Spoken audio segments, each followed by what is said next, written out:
Well, good morning. Welcome and thank you for participating in the 8th of our Leader Talk series. My name is Keith Sipe. I'm Director for Business and Industry Services at Catawba Valley Community College. Working in collaboration with K64 and the Chamber of Catawba County, our goal in providing these Leader Talks has been to help provide the community with the information to face the challenges brought on by the coronavirus. If you would like to review our previous Leader Talks, simply go to the CVCC or the K64 web pages. With our Leader Talk today, we are focusing on several workshops available to you and your employees in 4 timely areas. These workshops are designed to help you kickstart your business as we continue to deal with the virus, as well as help your employees better understand social issues, legal issues, security issues facing our community today.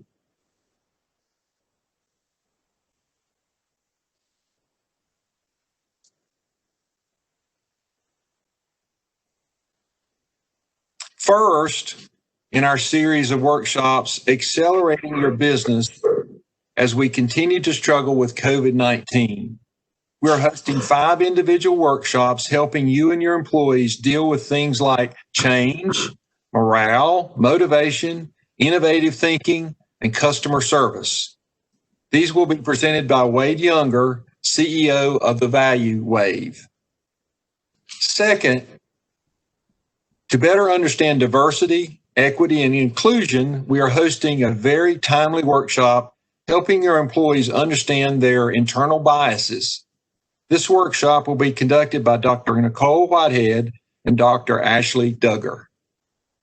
Third, on the topic of safety and security, we have a workshop to help companies understand the value of developing an emergency operations plan. This workshop will be conducted by Steve Hunt, retired commander with the Hickory City Police. And finally, a very important and popular subject, employment law. Jeff Penley, an attorney on the faculty here at CVCC, will conduct a workshop on helping your employees understand the legal do's and don'ts under our employment laws. We are pleased to have each of these business experts here today to speak to their upcoming workshops.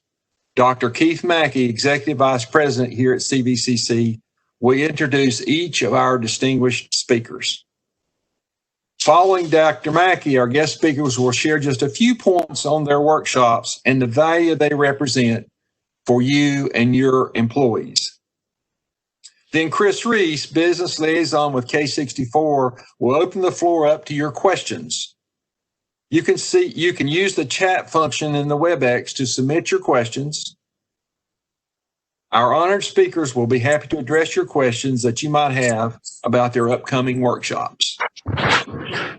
Then I'll close out with a few comments and letting you know how to register for the upcoming workshops. With that, Dr. Mackey, thank you for being here this morning. Thank you, Keith, and welcome to everyone for being with us today. We appreciate your time. As Keith mentioned, our goal today is to bring to you very important information during a time that's been very challenging for our community. Diversity, growing your business, legal concerns, and also safety protocols for your companies that are, of course, very timely. We found during this time how important community is and how we have to reach out to each other during very difficult times. But we've also found that we live in a very helpful and growing community. So thank you for being with us. On behalf of our president, Dr. Garrett Henshaw, and our staff and faculty of Catawba Valley Community College, we welcome you and we appreciate you being with us today. We also appreciate everything that you're doing for our community, and we hope that your families and you are well. I'd like to introduce our first speaker, Mr. Wade Younger. Wade is currently the CEO of the Value Wave. Wade has given over 1,900 talks, so he is recognized as the foremost authorities on business acceleration. His methods yield strong, positive results. One Fortune 500 executive describes Wade as a born teacher. Younger has written over 30 books that focus on leadership, change, innovative thinking, and organizational development. He always encourages self-reflection and accountability. Wade's vast business and motivational expertise comes from his time as a 25-year owner of Fruition Consulting Incorporated, a corporation that concentrated exclusively on information, technology, and company wellness, a company that he sold in 2007. So please welcome virtually Mr. Wade Younger. Thanks so much. I really appreciate that, Keith. So good morning, everyone, soon to be afternoon. We really appreciate the opportunity to speak with you as business owners, as community leaders, as we go through this really unprecedented time when it comes to business growth and garnishing an effort to help our communities. When we think about this particular workshop series, I actually think about the Mississippi River. It's interesting, that river actually starts in Minnesota, travels through 10 states, 2,300 miles, and it ends in the Gulf of Mexico. But it's interesting about that particular river. In the 1800s, before sonars and GPS, riverboat owners would actually carry several pilots on their journeys because it was change, challenges, terrains, sandbars, flooding, that it took everything for one pilot just to know their little area. So as we have these workshop series, I really appreciate the number of experts we have just to concentrate on our little area. So as a figurative riverboat pilot, the areas that I'll be focusing on is, first of all, change, challenge, and innovation. This is an interesting time for us. As we focus on change, that particular workshop focuses on 3 areas that change has to be a must and not a should. You have to have a can-do attitude, and the past does not equal the future. And if COVID taught us anything, it tells us that the past has nothing to do with the future. And we have to understand that that mindset will prove to be true as we move forward. So that particular workshop is very interactive. It is but it also gives us the tool sets that we can immediately be more pliable to change as we go through life. It also helps our employees change as well, and as our customers as well, because we are at a time where everybody is really at this point where it's a lot of more or less not discontent, but just uncertainty. So how do you navigate that? Change, challenge, and innovation definitely helps us with that. And then from there, the next workshop is Going for the Wow. Going for the Wow is more for customer service or customer care. I actually like the phrase customer care more than customer service because I'd rather be cared for than service. But when it comes to customer care, it actually starts long before we're in front of the customer. It has more to do with how we deal with our people, because we recognize that front lines equal the bottom line. How many times we've been to a restaurant and the food was okay, but the waiter or waitress was not friendly at all. They weren't timely. And we recognize, I'm not coming here anymore. But one of the things you recognize is they're part of what's called a value chain. And thinking about going for the wall, think about this for a second. How many people do you feel like it would take to make a movie? 50, 100? On average, it takes 588 people to make a movie. So it takes a lot to make one effort. And so as we talk about customer care, we have to understand within organizations, it's not just one. Same thing in a hospital stay. It's when we go in from checkout to check-in to checkout, 60 different people are involved in our hospital stay. That has to do with our value chain. So going for the wow is not just about that experience, that 18 inches between the customer and yourself, or that 3 feet. It has more to do with our front line equals our bottom line. And then we have the motivating others. I need you to jump. That's a great workshop in regards to how to move people forward. We live in a time where it's 5 different generations working right now. So work ethics are different. The approach is different. The way people think different. Inclusion is different. So that motivation has to be nimble, but at the same time, serve the same purpose. So when it comes to motivating others, it's 3 points that we focus in on there is number one, understanding the vision. And not just the vision, but the why. We hear a lot about understanding the why now, but we have some great examples. It's helping individuals understand the why. The second has to do with inclusion, and the third has to do with value. Now, have you ever been part of a team, but you didn't feel included? Have you ever been part of a team and you didn't feel valued? Those things have to take place synonymously. We have to be included and valued, understanding the vision, and that helps us to move forward as far as vision is concerned and motivation. So that's a great workshop. And it's great in regards to helping other individuals to move forward. The next piece is ambassadors and assassins. That has to do with healthy workplaces. Going back to what does it take to have an environment where you feel safe, where there's certainty, where there's a sense of urgency to serve the customer, but at the same time, you feel like it's not reprisal. So ambassadors and assassins, it's a great workshop too for understanding what it takes to have a healthy workplace. One of the things that we found in research is the fact that how we see others is basically how we see ourselves. So we get into also the chemicals within the bodies, our brain waves, and then how we see the world, because ultimately as a leader, we end up treating others how we see ourselves. The next workshop is the Platinum Rule, conflict resolution. That's a workshop that could be applied at any time. No matter who we are, we're going to have these situations where it's uneven. You're not going to agree. There's situations that have to be resolved, have good negotiation skills. This Platinum Rule workshop is great for conflict resolution, and it has something called integrity-based solutioning, where it talks about needs, values, and wants. It's a great workshop. And then finally, 540 Vision.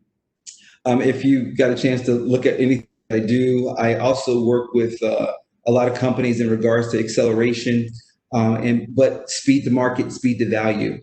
But where does innovation come from? Where does the mindset come from? How do you execute?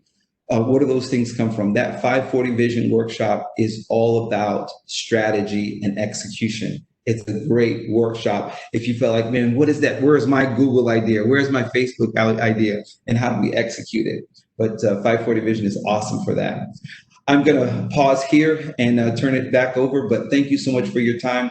I'm looking forward to being with you all in one of those workshops. Thank you. Thank you, Wade. The line front line equals the bottom line sort of stuck with me. I'll keep that one with me. It's important to know that we're all part of a team, and we want to make all team members valuable. So again, thank you for being with us and sharing that. We look forward to those workshops. Our next speaker is Dr. Nicole Whitehead. Dr. Whitehead is a versatile senior leader in human resources, credible activist with over 20 years experience delivering diversity, leadership, operations, and human resources excellence. She currently serves as the Chief Human Resources Officer at a four-year university. She holds a BS in Business, an MBA with concentration in Human Resources and Executive Leadership certification from Lewis University.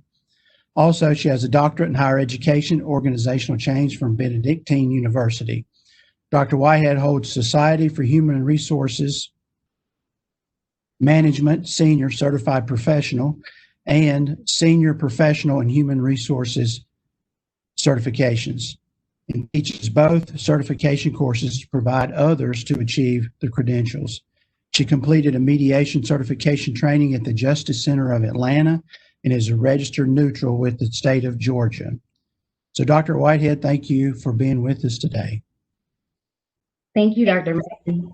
And thank you to everyone for investing the time today to come and connect and understand what the offerings are that can allow us opportunities to collaborate and grow, not just professionally, but grow as leaders and community activists as we connect during this interesting time in our history.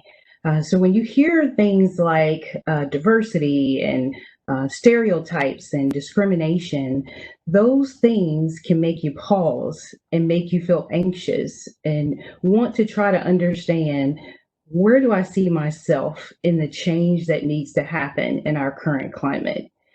My session, entitled Mirror, Mirror on the Wall, Show Me Where My Bias Falls, starts with us.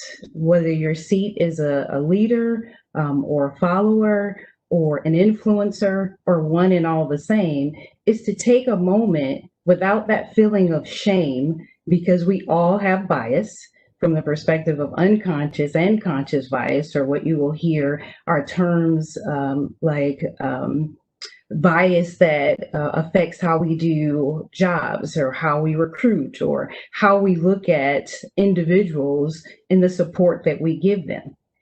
I thought about myself as I was thinking through, why would you want to come to this session? You know, what's in it for you? And I thought about my experience when I lived in Hickory, North Carolina, and I was in operations, and I spent most of my career in e-commerce and banking. And we were hiring at this moment, and a couple of supervisors were in an interview room, and I saw one of the candidates come in, and he had piercings in his lips, and there was a piercing in his nose, and there was a piercing in his eyebrow, and he had a small tattoo on his face. And I remember thinking as he walked through the door, no matter how good this candidate is, those two supervisors will not hire that individual. And as a leader, it was my responsibility to have dialogue and conversations with them to challenge potential stereotypes or biases that they had towards this particular candidate, when we mask some of our bias in things like, this person can't work for me because of how they look, and it'll affect our professionalism. At the time, my client was Bank of America, and these two supervisors thought, how would Bank of America view this person? But we never really stopped to think, how do we value this individual who would like to connect to our mission, connect to the service that we're attempting to give? And ultimately, he didn't get hired there. I saw that individual 2 years later at Barnes & Noble on Route 70, and I was in the line, and he was servicing someone else. And he was so awesome. He was so attentive to their needs. He picked up the books and he connected. And I know sometimes people think you can't make connections in seconds, but we make connections in seconds. And the thing that sometimes prevents us from doing that is the bias. I remember going up to him that day and saying, wow, you know, you deliver excellent service. If you ever need a job, you should come and see me. And he remembered me. And he said, oh, I applied at your place before and I didn't get the job. And I said, you know what, make sure that you keep my information, because for me, I missed that opportunity 2 years before to challenge the bias, and missed an opportunity to bring in someone who could have changed the whole environment of the service that we were offering, the connection that we were offering to our customers. So when we think of a mirror, it's a reflective image. You can't hide from what's in the mirror. And this session really is about taking that look without feeling shame of the look, and seeing what's behind the skin that I'm in. What type of bias do I have, and how does it affect me? What type of biases have I experienced, and how is it affecting me in my opportunities and the things that I would like to do for my business, for my family, for my community? So as we transition and look at what is important on why you should attend this session, is for you to get that opportunity to connect to, I am more than. And when you fill in the blank of I am more than, it could be your skin. It could be, I'm a blonde and people don't think I'm as smart because I'm blonde. It can be because I'm over 75. People think I have no more value to add. Until we take a hard look and not just talk about these challenges that we're seeing, and look first inwardly and be good leaders and good followers, it'll be very difficult for us to, as Wade mentioned, value people and create a sense of belonging, a sense of connection, a sense of valuing me in my authentic self. So as we think about, when I register for the Mirror, Mirror on the Wall, Show Me Where My Bias Falls, one of the things we want you to remember is that we don't see things always as they are. We see things as we are. And don't you want a deeper look at, who am I? What experiences have I had from 2 years old till today that has grounded me. And now I may have to look through the lens differently, sit in someone else's seat, be able to empathize and make a difference. As Congressman John Lewis stated, he told us to get in good trouble. Part of being in good trouble is being reflective of who we are so that we can change and make those valued and authentic connections as leaders and as good participants in our community, valuing each other authentically. So I hope to see you at Mirror, Mirror on the Wall, Show Me Where My Bias Falls on October 28th at 1 o'clock, where we can experience and have some dialogue. This isn't a lecture now. This is us connecting and being able to have some conversation. And I will give you some tools that I had to learn, that I can't look at people because of their tattoo or their piercings or their skin, or they have braids or they have dreadlocks or they're bald. I have to look further than that to see what is the humanity of that person to value them authentically. And I hope you'll join me in that experience on October 28th. Thank you, Dr. Mackey. Thank you, Dr. Whitehead. I've had the pleasure of working with Dr. Whitehead in the future, and I would say that she lives her philosophy, and I'm very excited to have you back presenting workshops for us. So again, thank you. Our next speaker is Mr. Steve Hunt. Steve has over 40 years of experience in law enforcement and 15 years in higher education. He retired from the Hickory Police Department as a commander. Steve continues to serve as a criminal justice instructor at CVCC. He served as executive director of public safety training, and he has also served as an instructor for the North Carolina Justice Academy. He is currently the Chief of Staff for Safety, Security, and Health at Catawba Valley Community College. Steve obtained his Bachelor of Science in Criminal Justice from Lees-McRae College. He is a graduate of the Southern Police Institute and completed graduate courses at Mountain State University. Steve provides training in community policing before the crisis, workplace violence, crime prevention through environmental design, development of emergency operation planning, and a variety of other safety, security, and personal safety training. So, Steve, welcome. Thank you, Keith. I was just sort of reflecting there, and maybe my hearing was a little off, but did Dr. Whitehead say something about ball? If she did, I'll have a conversation with her after the meeting. But thank you so much, and thank all of you for joining us today. As Keith pointed out, I spent most of my life, adult life, in law enforcement, and done a lot of training in that time. And my topic is the emergency operation plan, which oftentimes businesses look at but don't spend the time necessary to develop a comprehensive one. And what I want you to understand is it's not a matter of if, it's when that emergency happens. And when that emergency occurs, I want you to be as prepared as you can to address it. You know, it's like crime. Crime has three components of this whole crime triangle: desire, skill, and opportunity. And you putting together an effective emergency operation plan helps eliminate some of that opportunity. When you think about emergency, Webster says a condition requiring prompt action. And that's what I want you to be able to do in the event or when that emergency happens at your business. I want you to be able to roll out your emergency operation plan, never miss a beat, and mitigate as much of that negative as you can.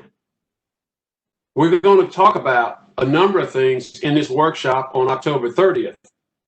Everything from what an emergency plan is, what is the purpose of the plan, who we need to involve in that emergency operation plan, because everybody does not need to be in that on that team.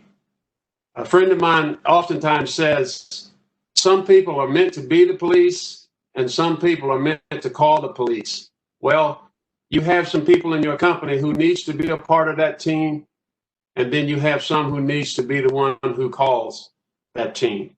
But when we talk about that plan, the plan has been developed. It will be developed as a comprehensive multi-hazard plan to aid in planning, preparing, responding, and recovering from a natural, man-made emergency. And trained staff is key. If you have staff that's trained, then they'll do an outstanding job when it comes time to execute your plan. And we'll talk about the 7 components of an effective emergency operation plan. We'll talk about the emergencies from A to Z, and we'll talk to you about the pitfalls to avoid as you're developing your plan. And we'll talk about your business continuity plan, because I promise you everything that I'm talking about here will be effective on that day.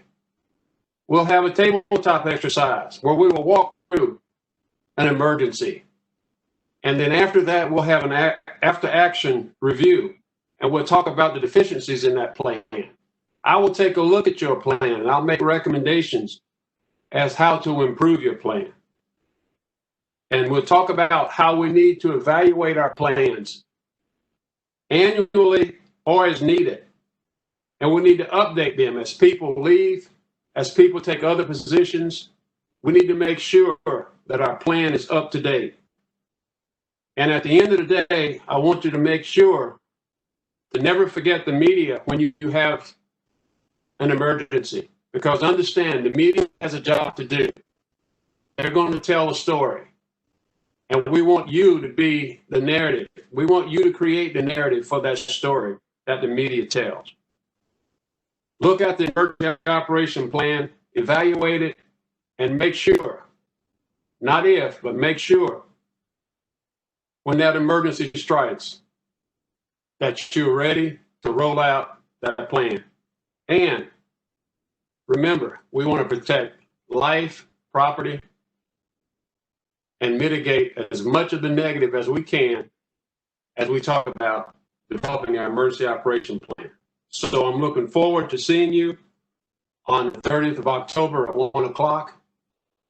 Thank you. Thank you, Steve. On campus, at CVCC, Steve's, what he mentioned earlier is not a question of if, it's a question of when, has become sort of a slogan, I think, for us, for our safety and security operations. And through Steve's expertise and his safety and security team, they've done an excellent job on campus during this COVID crisis. And Steve, we're greatly appreciative to you and look forward to your workshop. Thank you. Our next speaker is Jeff Penley. Jeff earned a bachelor's degree in economics and political science and a law degree at the University of North Carolina at Chapel Hill. He practiced insurance defense law before joining the faculty at Catawba Valley Community College. Jeff teaches business law and ethics and serves as a lecturer for the college's continuing education department. In 2007 and in 2018, Jeff received the Catawba Valley Community College Excellence in Teaching Award. Jeff served as a faculty fellow for CVCC Students in Free Enterprise team from 1996 to 2013. During that time, he coached the team to 5 regional championships. Since 2012, Jeff has served as a public speaking coach for the CVCC Skills USA team. His team has won 7 state championships. A member of the North Carolina State Bar, Jeff serves as an adjunct faculty member for Gardner-Webb University. Jeff also, in addition to the Excellence in Teaching Awards he's won at Catawba Valley Community College, he also received the Adjunct Faculty of the Year Award at Gardner-Webb in 2002. So please welcome the highly decorated Mr. Jeff Penley. Thank you for being with us, Jeff.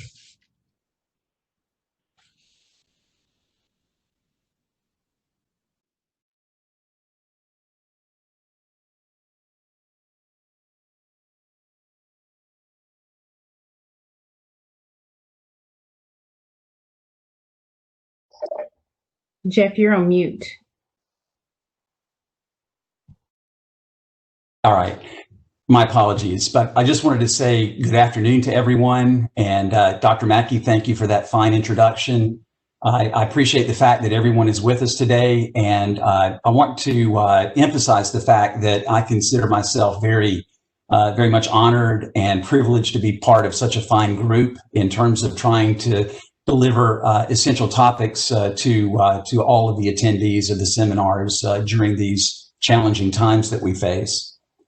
My session, as has been indicated, is in employment law, and I have been an instructor here at CVCC for many years, and on more than one occasion, I've been asked to teach an employment law class, and that class usually extends for 16 weeks. But I met with Keith Sipe and Susan Blake several years ago, and we talked about the need to bring an employment law session to the community to basically condense down my course into a session that will only be for a half day. That would be designed to give attendees, again, the nuts and bolts in terms of what they need to know about employment law, not just in terms of doing the right thing because it's the morally right thing to do, but also making sure that you're in legal compliance in order to minimize or eliminate the risk that's associated with employment law exposure. So really, in terms of my session, it breaks down into three separate categories. The first one being common law employment issues that are specifically related to North Carolina law. So given the fact that all of us are located in North Carolina and are practicing our businesses in North Carolina, I do like to keep the session focused on what North Carolina has to say about these particular issues. Secondly, I do talk to a great extent about equal employment opportunity. That's obviously a hot topic. So in terms of doing things like complying with the Civil Rights Act, complying with the Americans with Disabilities Act, and some of those other non-discrimination laws that are built upon the landmark legislation that is the Civil Rights Act of 1964. Again, my objective in terms of focusing on that would be to make sure that you're not just doing the right thing because it's the right thing to do. Obviously, that's reason enough, but also that you're complying in order to reduce or eliminate the risk that is associated with non-compliance.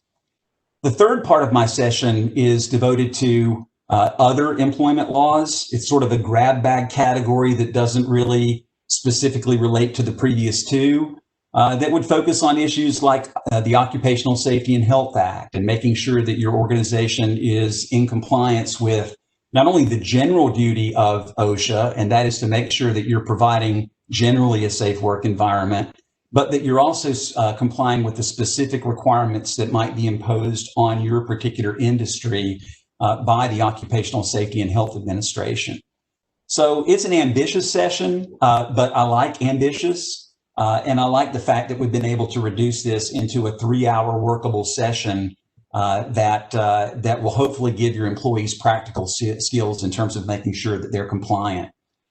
I do want to touch on some particular issues with the couple of minutes that I have remaining here today, and that would be that my session is designed to cover the employment at will doctrine and hopefully dispel some myths that might be associated with that doctrine that everybody thinks they know about, but they may not be aware of all the exceptions that are associated with the employment at will doctrine.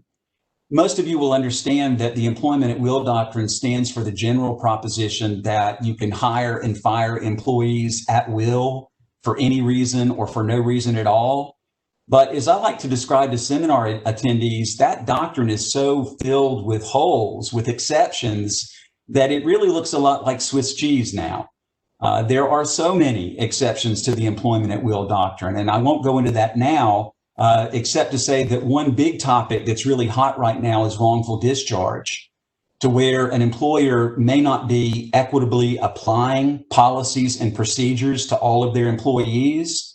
So that's a big area of concern. And like I like to say to my seminar attendees, if you're not complying with your own policies and procedures and making sure that you're equitable to all of your employees, that will increase your exposure, even though you might be operating in a relatively conservative jurisdiction like North Carolina that probably follows the employment at will doctrine just as closely as any other conservative jurisdiction would.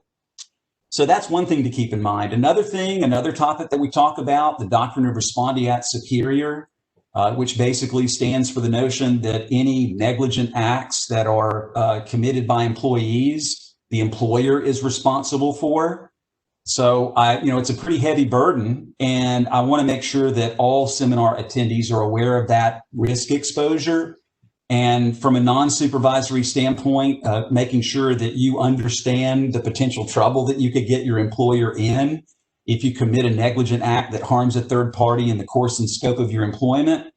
But also from a supervisory standpoint, making sure that you're monitoring the workplace environment and that you are educating your employees to ensure that they understand that heavy burden, that they understand that duty of due care, so that, again, that will minimize their individual risk exposure as well as the risk exposure that you would face as a company. A couple of other things to point out. I do address workers' compensation in my seminar.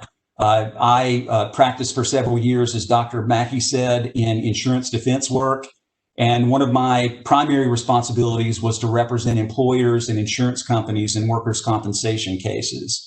So that's a big focus of my seminar as well, to make sure that everyone understands how important early intervention there is and documentation is in making sure that that employee gets back to work, because that's in their own best interest, and also so that that will minimize the risk exposure that the employer and that the employer's insurance company might face.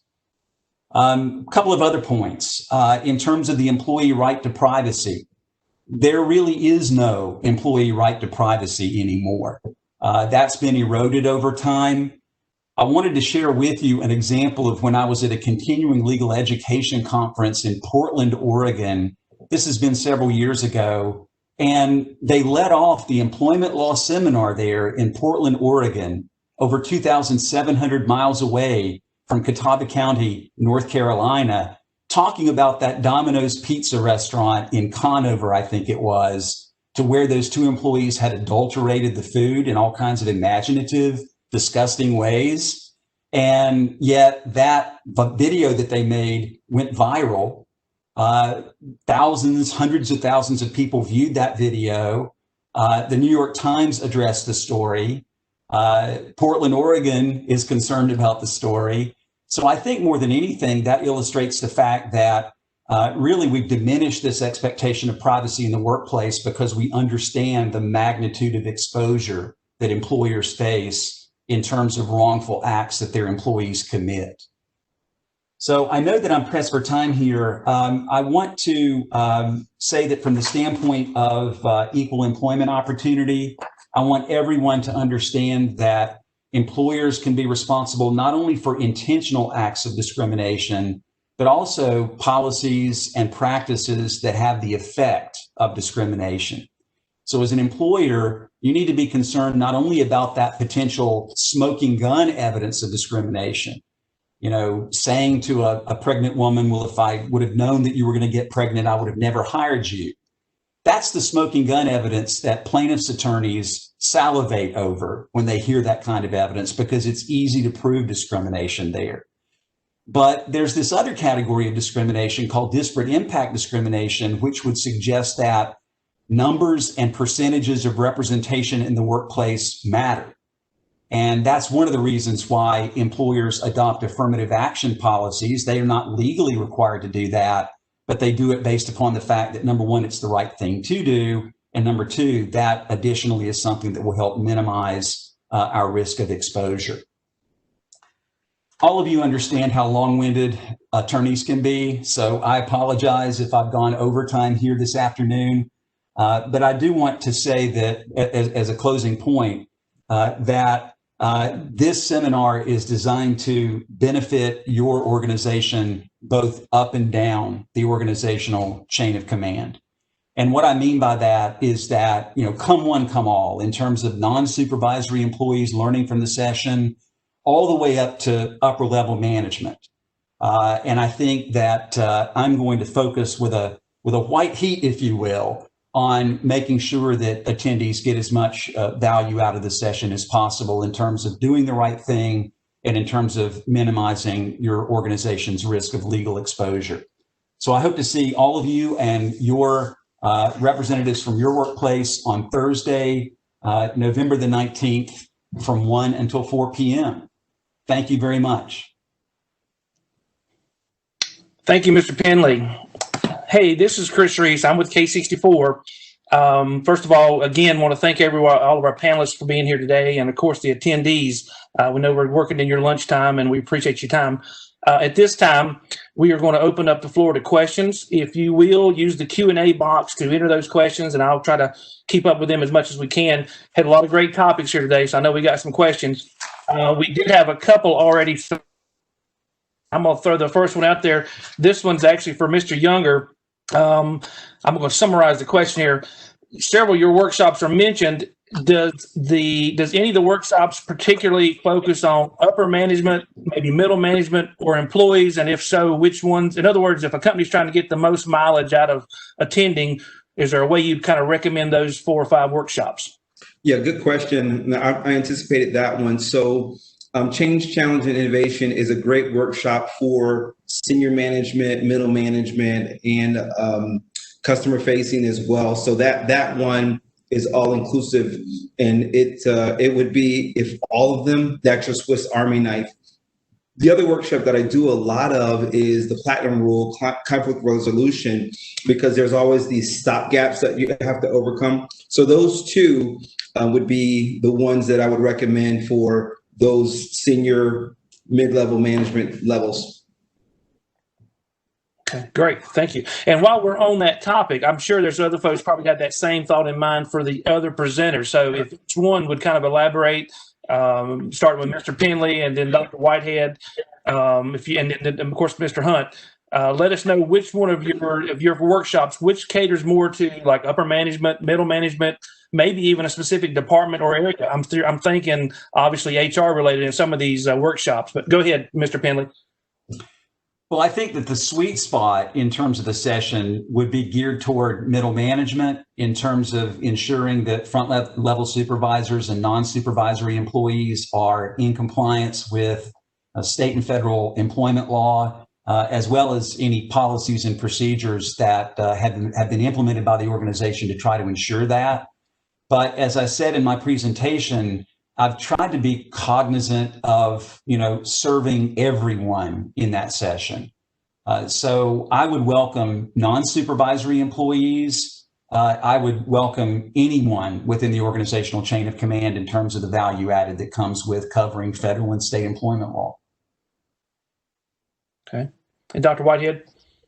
I would actually echo what Jeff Penley just stated. The Mirror course is universally designed, but it also can be targeted. I do specific leadership development in series specifically around bias and uncovering stereotypes and looking at systemic discrimination in your policies and procedures.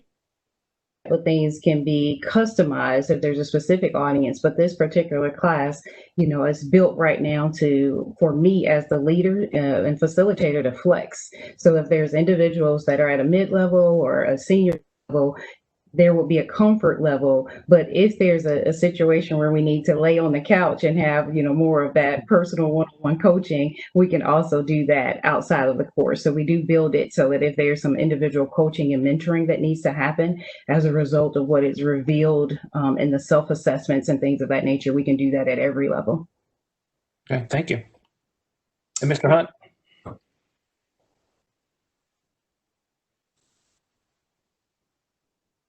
Mr. Hunt, you there? Is there an area that you think your workshop focuses on more towards the company? Yes, I'm sorry, sir. I was muted. I was just talking and nobody was hearing me. I apologize. That happens sometime at my home, but some of you can relate to that. But absolutely, I want that team to be as diverse as possible. I want as many people in that company involved, because when you execute that emergency operation plan, it's important for even those folks who oftentimes aren't looked upon.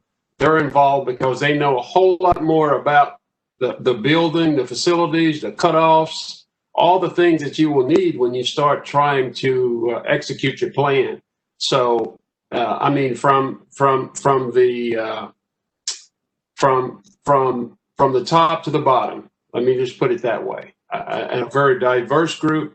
And again, based on skill sets, because you'll have people with certain skill sets that you will want to be part of your emergency operation team. So, absolutely. Okay, great. I'm going to pause for 1 second. Don't forget, folks, that you can use that Q&A box to ask questions of the panel if you want to enter those in, and we'll read them back out. While I do have Mr. Hunt for a second, I do have a question here regarding the emergency operation plan. During your workshop, will you develop a timeline or time frame? In other words, would you be able to help a company establish about how long it's going to take to implement their plan? In other words, from zero to implementation, is there a timeline there? Or I guess probably depends on the organization size too, I imagine. Absolutely. It depends on the organization size. And also if they already have something that we can modify versus starting from scratch. You know, if they have something already in place, you know, a reasonable timeline, 30 days, if we spend the necessary time to put it together. But again, it's going to take a lot of work on the front end. So when you execute, it'll be flawless. Great. Thank you. We have a question for Mr. Penley. Is the seminar accommodating for persons with a wide range of knowledge of employee law, et cetera? Essentially, what level of knowledge should the participant have? I'm glad that you asked that question, whoever presented the question, and Chris, thank you for floating it. As far as my session, we use an interactive approach. I use an interactive approach. It's a case study approach, meaning that we spend quite a bit of time talking about actual cases to where the law has been applied in reaching an outcome on an employer-employee dispute. So given the fact that there's a great deal of interaction involved, I think that complements an individual who already comes to the session with a great deal of employment law knowledge. But even for that person who has a great deal of knowledge already, they're applying that knowledge to actual scenarios. So in that sense, it's more of an intermediate or a higher level understanding of the material. But I don't require any understanding of employment law, aside from, I mean, maybe there's just some passing information that someone would have in terms of coming to the session. But I think that my session is geared toward anyone within the organizational chain of command. Come one, come all. Okay, thank you. Dr. Whitehead, I have a question here. Why is an inclusive environment so important in our current climate? You want to elaborate on that? I do. That's an excellent question. And I just think that when you look at each of our organizations as systems, ensuring that every part of the system is being able to function optimally and efficiently means being able to look at that person as a whole. So they're not just producing widgets, they're also a sum of their experiences and their talent and the innovation that they have to bring. And so often over the last several years, there's been a focus on diversity, equity, inclusion, and you'll see a shift in the climate on belonging and creating an environment where you as the leader, have to be situational to be able to connect with different backgrounds, different thoughts, different opinions, and even being able to manage an environment where your team can be effective and deliver on what you're asking them to do, even though they're coming from varying backgrounds.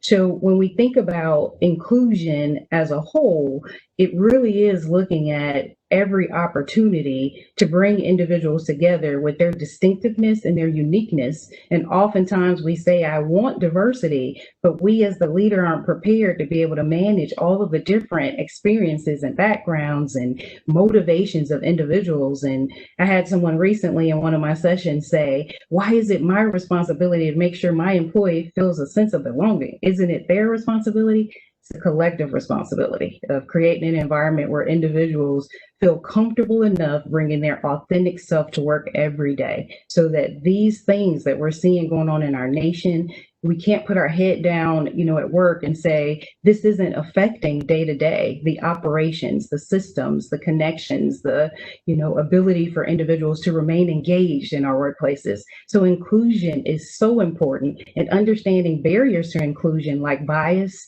those are the types of things will help us continue to grow and connect and be viable, not just for one group, but for all groups from a equal justice perspective.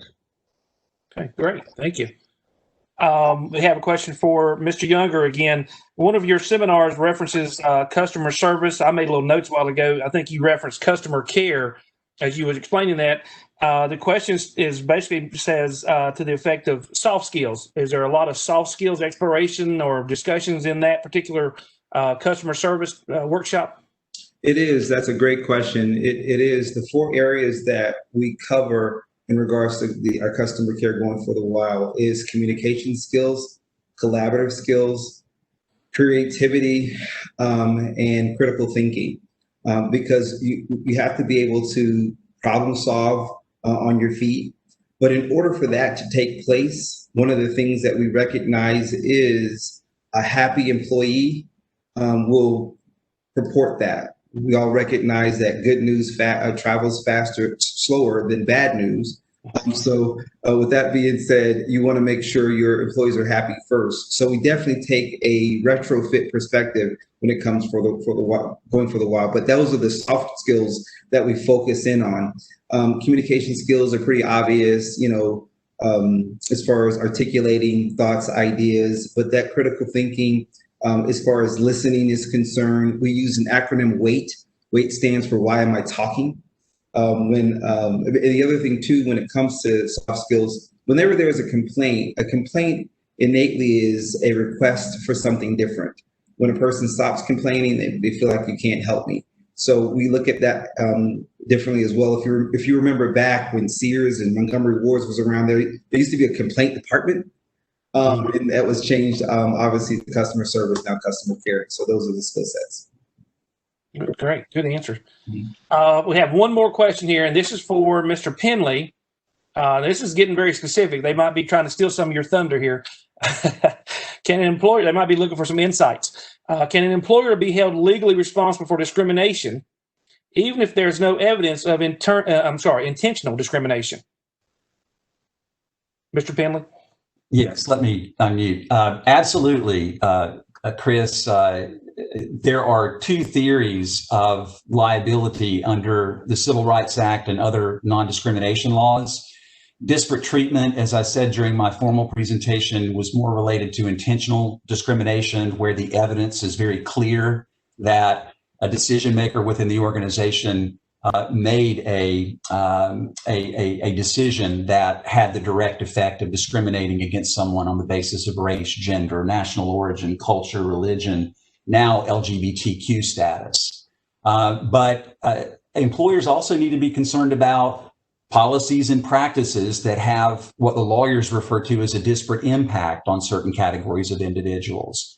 And to pick a sort of quick example of that, if the workforce population in your area is split about 50-50, men and women, and yet your organization only has 10% women, that's a simple example of where you need to be concerned about the numbers.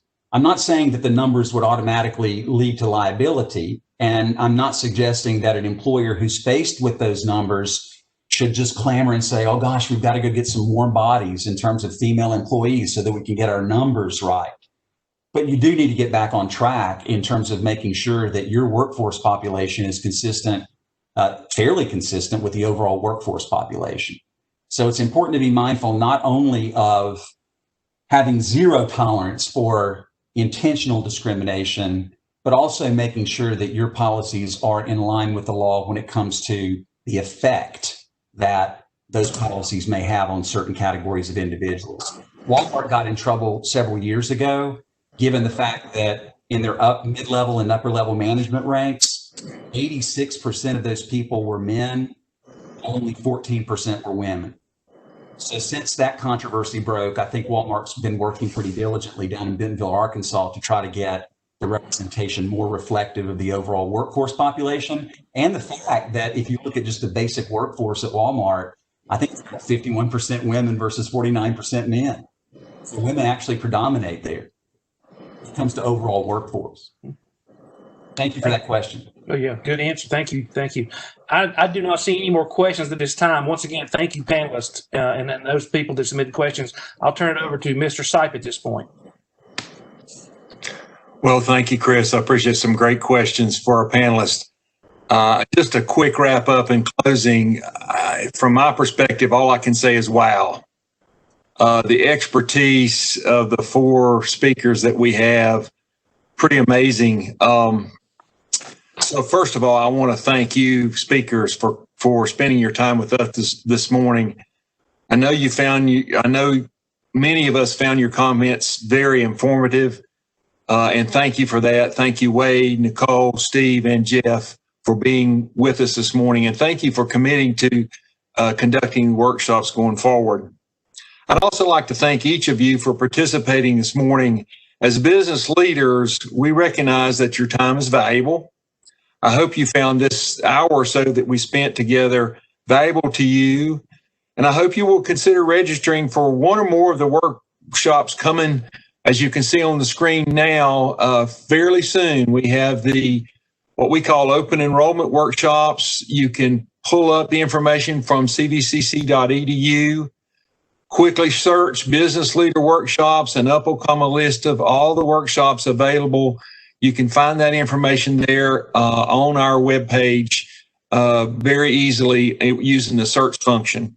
Also, if you as a business leader decided, hey, I'd like to schedule a workshop specifically for my staff on employment law or on diversity, equity, and inclusion, or I'd really like to have a customer service workshop for my team, we can schedule those independently, separately. There's information, again, on our webpage for you to reach out to us to schedule those. So you have two opportunities, one for the open enrollment workshops that we've scheduled over the next several months, but also it's pretty easy to reach out to us. Again, information there on the webpage for you to reach out to us and schedule an independent, separate session scheduled, customized specifically for your particular company. With that, thank you again for your participation and interest. We'll call it a day, and thank you for everyone today. Thank you. Thank you. Thank you. Thank you.